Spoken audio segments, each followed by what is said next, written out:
So how to properly lace up a corset-back dress. We have the privacy panel here, which some brides choose not to wear.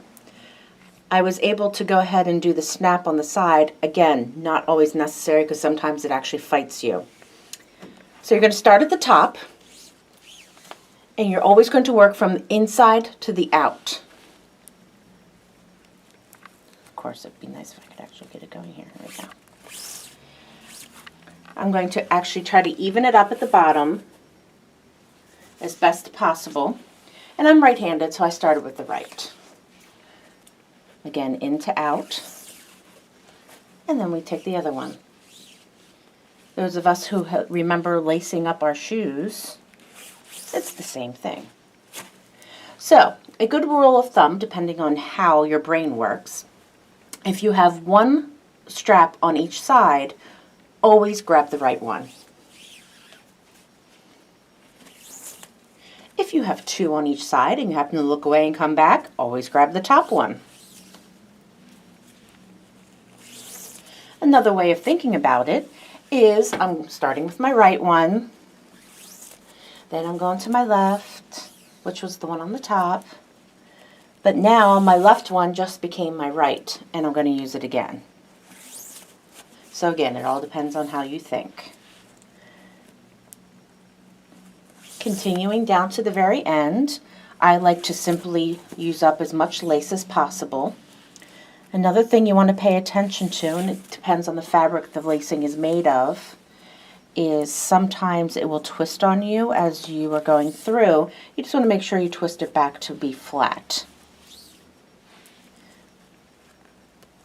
Following this pattern, you will have the same one going behind every single time, which not only is aesthetically pleasing, but it makes it much easier when we get to the tightening process.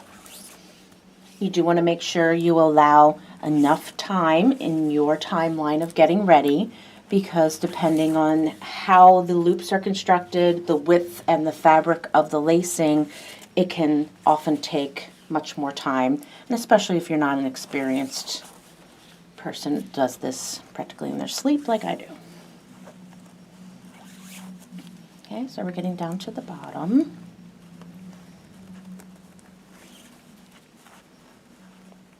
Now if you're able to do this standing in front of the mirror so that the person doing the lacing can see in the mirror over their shoulder as well, that's highly recommended, but of course not mandatory.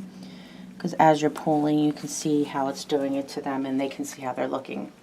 All right, so going back to the top, we're going to start pulling, and when I tighten, we want to crisscross. That gives them best leverage on the loops. Come down. You can pull up your slack by pulling straight out, but then crisscross. Just give them a good yank. Old-fashioned days, that's why they needed bedposts. I've even had some brides just brace themselves against the wall.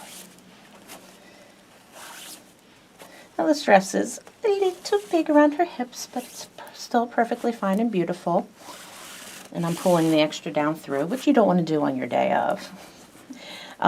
We don't want them to be meeting, preferably there. And you just want a nice even angle, if that's how your dress happens to fit. Sometimes they come a little bit more square to each other. Now, when I mentioned at the top about the privacy panel and the snapback here, if I'm going to tighten it a little bit more, just relax, you don't need to. That snap is actually fighting me, and it depends on her day.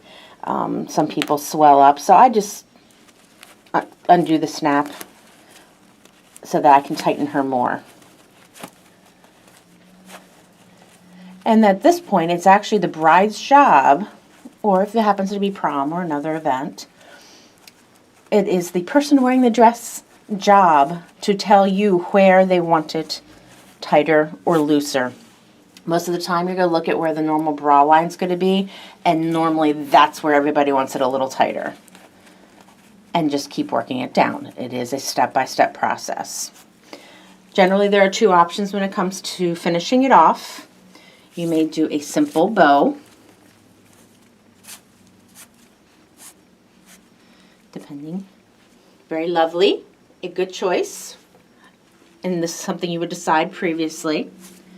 Or you can just do a square knot, right over left, left over right type thing. Take your 2 ends. Generally, you'd like to get intimate with the person, go up under all of the layers. I can get my hand under there. There's a lot of layers on this bad boy. Take your ends and put them in the hole there so that you can grab them with your other hand